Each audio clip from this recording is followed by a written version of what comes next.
if somebody told me, oh, all this medicines that you've been taking for 30 years, it's all nonsense. I'll treat you without medicines. How would you, how would I feel? I'd say, wait a minute, I'm not sure. I want the medicine, right? So I understand that perspective.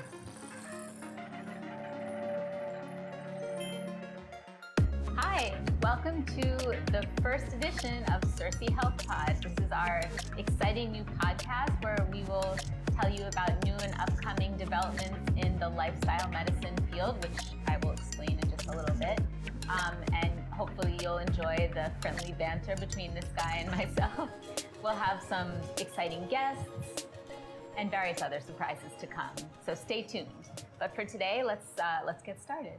So I am Dr. Joy Prabhu. I am the CEO and co-founder of Circee Health. I'll let my husband Joy introduce himself in just a bit. I have 2 MDs. I'm board certified in the US and in India in both internal medicine and pediatrics. Internal medicine is, as Joy likes to call me, a specialist of specialists. So I can manage anyone from diabetes to blood pressure problems, kidney problems, the list goes on. And those are adults. And then pediatrics is, of course, the treatment of kiddos. So that's me. I'm Joy Prabhu. I have a degree in pathology, and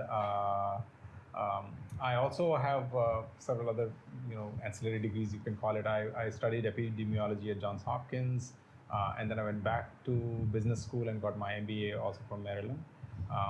Just before we moved to India, I was the director of marketing for NIH, but within NIH, we were handling all the technologies for FDA, CDC also. So all 27 institutes of NIH, then FDA and CDC were all under my wing in terms of moving the technologies forward, inventions forward.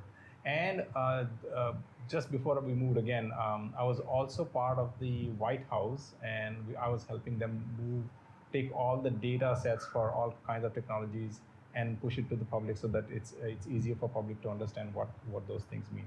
So that, in a brief, is my introduction.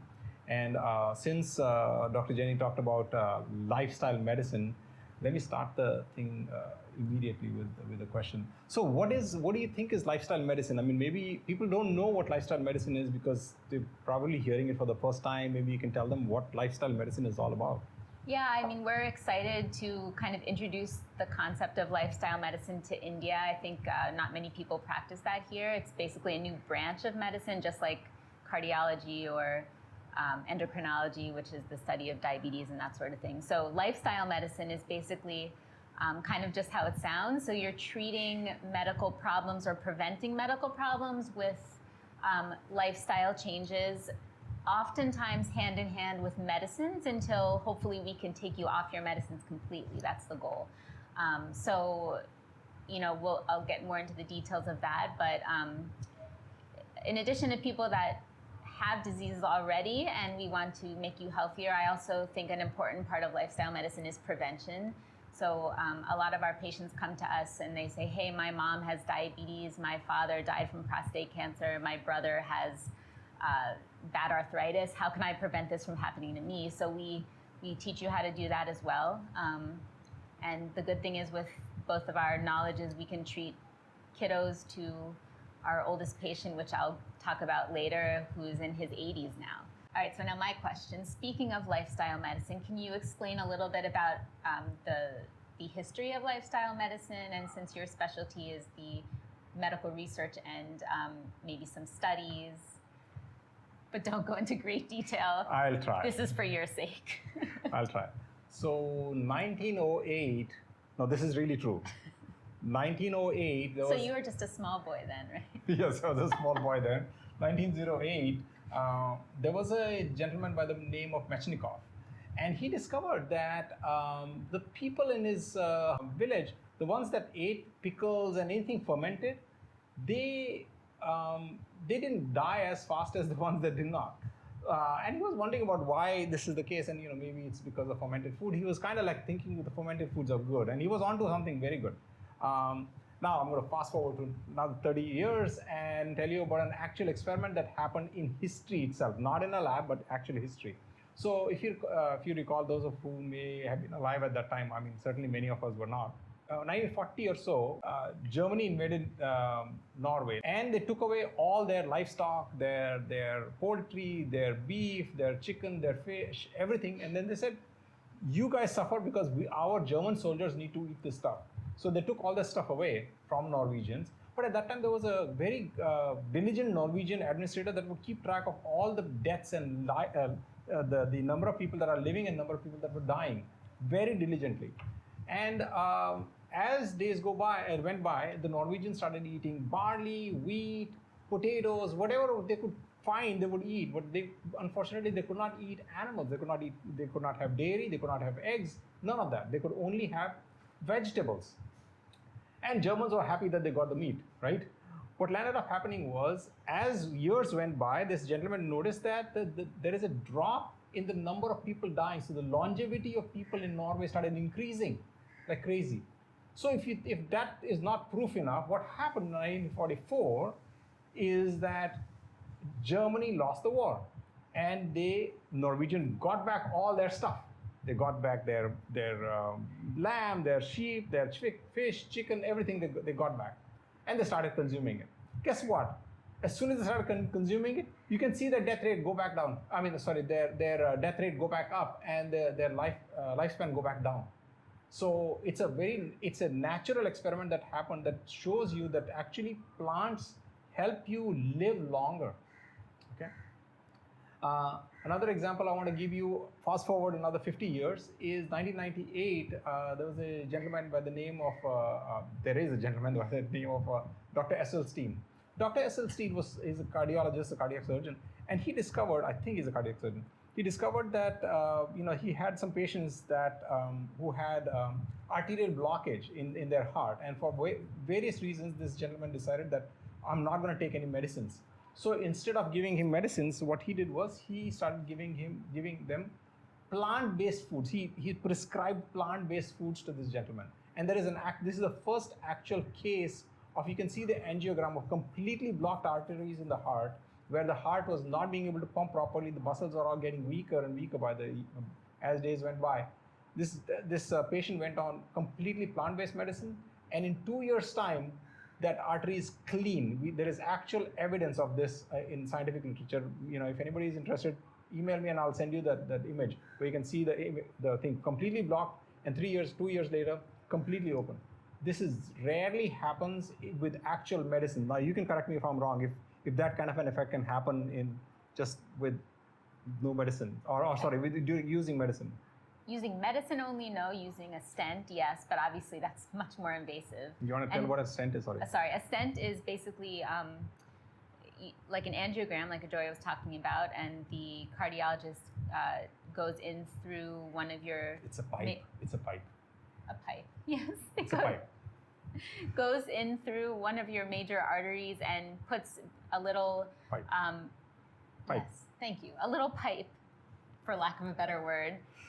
And opens it up, so it opens up the blockage that's there. So yes, that is invasive, and there's many risks with that procedure, although it's used all the time. But obviously, a plant-based diet is much safer. I will say one thing I want to add is that this was the LAD artery, the left anterior descending, also known as the widowmaker, which is basically one of the main coronary arteries, most important. So that makes it even more exciting that this What happens to women if they have a heart attack? Is that still called a widowmaker? I don't know. I'll have to get back to you on that one, Joy. Thank you. Okay. Now, I don't want to stop this. Since she gave me the mic forum to talk about the history, I want to add two small things. One is that I don't know how many people know about the blue zones. Blue zones are these zones. There are about 5 zones right now currently in the whole world, where the average age of humans is more than 70, average. If they don't last till 100 years, they think that they died early. These are actual places. Okinawa, Sardinia, I don't remember some of the, Icaria in Greece, I believe. Costa Rica, and then the 5th one is Loma Linda in California. All these places have one thing in common. They all eat primarily a plant-based diet. Plant-based. Like, for example, in Sardinia, they might add fish once in a while. In Okinawa, they might add a small piece of pork once in a while. In Costa Rica, they might add some pork once in a while, or turkey once in a while. But generally speaking, 99.9% of their food is plant-based. And then there are other things also they do, but here is a clear-cut evidence that you eat more plants, you will last longer. Finished. End of story. Okay. It's not end of the story. One more thing. It's never the end of the story. The thing is, think about now in India, think about our own ancestors. Yes, they died early, but they died early primarily because of infections, etc. A snake bit them, or they got major stomach issues or something like that. Infections kill them, not a chronic lifestyle-based disease that killed them. So they did not have diabetes, they did not have arthritis, they didn't have PCOS, they didn't have, name it, blood pressure issues, and on and on and on. Arthritis, I mentioned that already. Inflammation. So I'll stop here, but I'm just saying that there is clear-cut evidence that plant-based diets are very good for you. Excellent for you. So I have a question for you now, and that is, what? So I talked about all these generalized things that, nobody knows these guys. But can you talk from your own experience about your patients? I mean, I'm sure you and I know about it, but maybe the audience would like to know if you've had actual patients where these things have actually helped. Yeah, I mean, just like a Joy, I could talk for hours about it, but I'll pick a select few of our more exciting cases. So I mentioned earlier about our oldest patient. When he came to me, this was back in the US, to switch his primary care to me, he had just switched to a plant-based diet. And I remember his family came to me and they were very concerned. He was 76 at the time. They were very concerned that this gentleman was switching to a plant-based diet, and they had all these concerns. Is he going to get enough nutrition? Will he have enough energy? Is it going to make him depressed? The list went on. And then finally his family left the room and he took me aside and he said, "Look, Dr. Prabhu, I really want to switch to this diet. I've read so much about it. Can you help me convince my family?" So the two of us worked together, and over the years, actually over the months, we saw changes. When he started with me, he had diabetes on 3 medications. He had blood pressure issues. He actually had what we call peripheral arterial disease. So instead of plaque in the heart arteries, he had plaque in some of his longer leg arteries, the iliac artery, for example. Anyway, and that can cause pain, and blockages, just like you can have in your heart, can cause issues. He also had some prostate issues also, sorry. So very common things we see in our so anyway, so I encouraged him with his plant-based diet, and this guy went not from vegetarian to vegan. He went from like eating meat. He's Filipino, so he went from eating lots of meat and dairy to whole food plant-based. So whole food means non-processed. So he was eating big bowls of beans, salads, fresh fruits, that sort of thing. And within a couple months, I took him off all of his diabetes medicine. So from 3 medicines to 0. Which his family was very afraid of, but when they saw the results, they were excited. We actually saw improvement in his imaging studies of his arterial issues in his legs, which was huge. He was having pain from those blockages, and the pain improved. So he already was a gentleman that liked to walk on his treadmill, but he could, I want to say he tripled his distance within a couple months of walking on the treadmill. So that was a big, tangible improvement for him, and it made him happy. It improved his mental health too.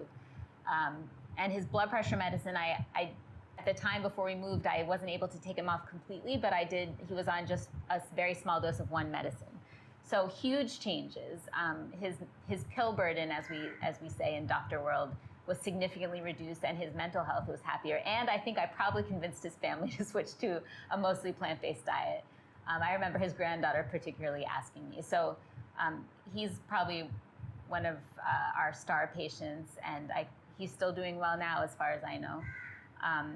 So that's one gentleman. In India, since we've been here, we've been lucky enough to consult with a couple patients. Another one of our star patients came to us. She was a long-distance runner and very active, but was unfortunately diagnosed within the last couple of years with 2 autoimmune diseases, which is very unlucky. One called Sjogren's syndrome, which causes skin changes and heartburn, reflux, joint problems, and with the additional diagnosis of something called rheumatoid arthritis, which is an inflammatory condition causing severe joint pain and unable to use the joints, and swelling and redness and that sort of thing. So, she went from being a marathon runner to barely able to walk around the block, barely able to open cupboards and drawers and open containers. That's the word I'm going for. So, very sweet lady, and we felt so bad. I still remember the first meeting we had with her. I felt terrible afterwards how her life had changed. So she also, although was and still is a very healthy eater, meaning didn't eat a lot of fat, but she had a fair amount of meat and a fair amount of dairy within her diet, despite having lots of whole grains and lots of fruits and that sort of thing. So we spoke to her again about switching, trying to gradually phase out the dairy first, which I think made the biggest difference. And also, even now she has a small amount of meat, so it's similar to the blue zones that Joy was talking about. But overall, her diet is plant-based. And I still remember when she texted Joy and he forwarded it to me that I was able to go running at Joggers Park today for the first time. She said. Yeah. So, I mean, I actually I got very emotional when she said that, because But can you elaborate the fact that we were not thinking, the Sjogren's part, we were not thinking that would... Yeah. I guess we hadn't found any studies that... so we read about, especially with meat intake, how that can improve rheumatoid arthritis if you reduce your meat intake. But Sjogren's, we haven't seen much studies, if any.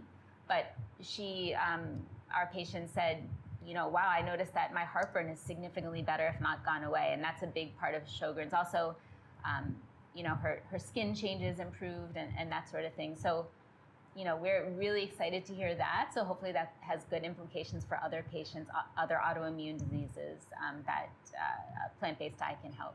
And we'll expand on what autoimmune diseases really are. But for now, we'll just say that, it's like when a body attacks itself. That's all we'll say for now.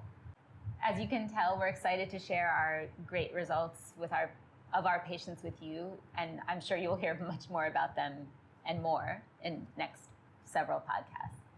So moving back to Joy, since I've now taken over.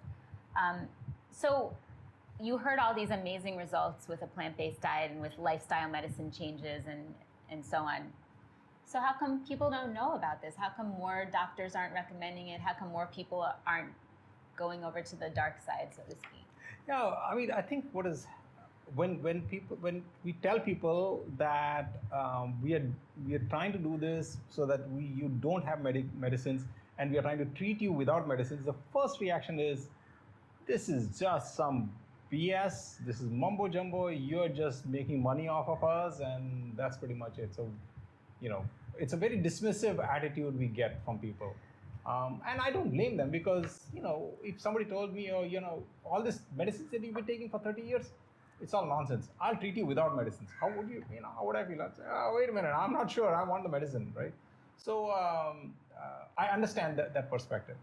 But what has happened in the last few years is that many physicians and researchers have started to go back into research and looking at the past literature and saying, hey, wait a minute, this guy was treated without any medicines and he's better because of some natural compound that was used, or maybe because of meditation that they did, or because they did more yoga, their arthritis went away. So they started looking at these things and saying, wait a minute, if you change your lifestyle in certain ways, it can help. Now, coming to your question about why people are not really, so there are two parts to it. One is people themselves are not exposed to the fact that you can do this. You really don't need chronic medication. Now, before I say this, I have to say, for acute issues, you absolutely have to take medicines, because that's the best standard of care right now. If you break a bone, you're better off going to orthopedic surgeon. If you have something acute, like for example, that happened, or an infection, you're better off coming to Jenny and saying, I have an infection, please treat me, and she might give you antibiotics, she might give you probiotic, whatever she'll do, but you need medications for those things. You have a snake bite, you should take an anti-venom for it, or go to Kerala, one of those guys that actually do it without anti-venom. But the point is that you need You need somebody to acutely take care of the acute problem. But chronic diseases, chronic meaning long term, it goes for months and years. You don't need that. You need a way to reverse it naturally because it happened naturally. It happened over a period of time. You need to use the same period of time or less period of time and kind of get rid of the condition that actually caused it. Coming to the crux of the matter, which is a little hesitant to say this, but I will say it. We prescribe vegetables, beans, and seeds and lentils, right? And leaves. No leaf manufacturer, no spinach manufacturer will give us money for saying this. No dal manufacturer will come and say, hey, prescribe more dal, because there's no money to be made.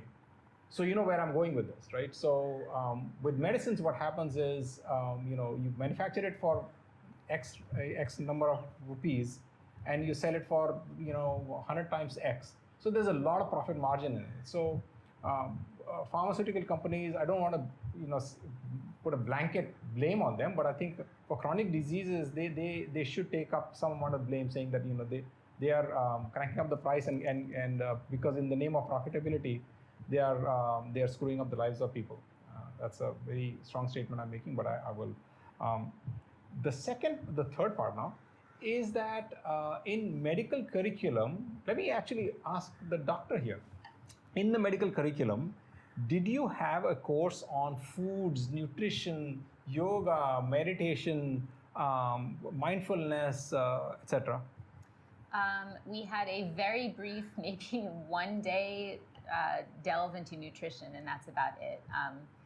One of my former colleagues in the US was a nutritionist before she became a doctor, and I always used to go to her for advice because that's just something we aren't taught. Nutrition at all, / how nutrition can play a role in preventing and reversing diseases. So that's a huge deficit in medical education across the world. Yeah. So we are now in kind of trying to talk to some medical colleges to see if we can come in there and kind of inform some of the professors that are teaching medicine about these issues and see if they can take it on, or perhaps we ourselves will go in and try to educate the medical students. We want to try this because we think that it's the right way to do it. So I think we've rambled enough today, so maybe we should kind of slow it down. So what should the audience take away from today's discussion? What should they do next? Are they going to just twiddle their thumbs till we come up with a new podcast, or they can if they want, but it sounds pretty boring to me. So I would say we just want you to take away from today that lifestyle medicine is a thing, and that there are treatments and prevention for disease beyond pills. So we'll get a lot more into that in the series to come. But in the meantime, you can find out how healthy you are and how lifestyle medicine can help you, basically. So we're excited to introduce something called the Drum rolls? Not cheesy at all. We have come up after many hours, days and nights of research and fighting. We came up with something called the CHI, or the Circee Health Index. And we have a quiz that you take which will be on our website shortly.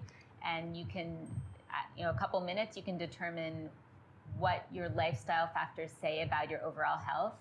And based on your results of that quiz can, help us help you.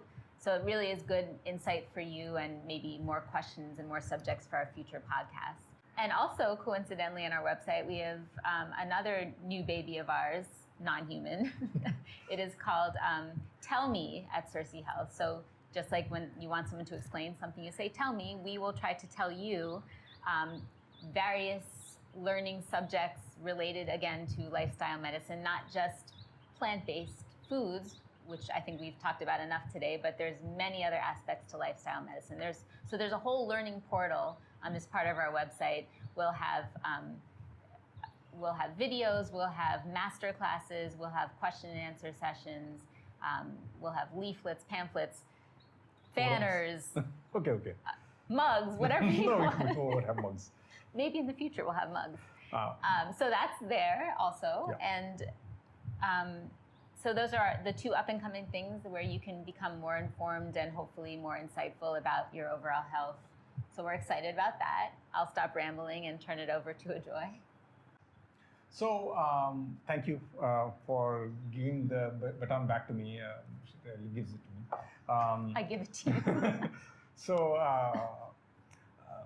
oh yeah, the next podcast. The next podcast, we will have our friend and partner in crime, Chef Michael Swami here, who will give you a perspective on food. How does he look at food and nutrition from a chef's perspective in terms of helping people live better lives? So I cannot wait for that podcast to happen. Since getting hungry. Since he's here, I'm actually getting hungry. So I'm hoping that you can do some magic enlighten us with this. I'm looking forward to it. I hope you are too. From a chef's perspective. Thank you so much, and we'll see you in the next episode. See you then. Bye.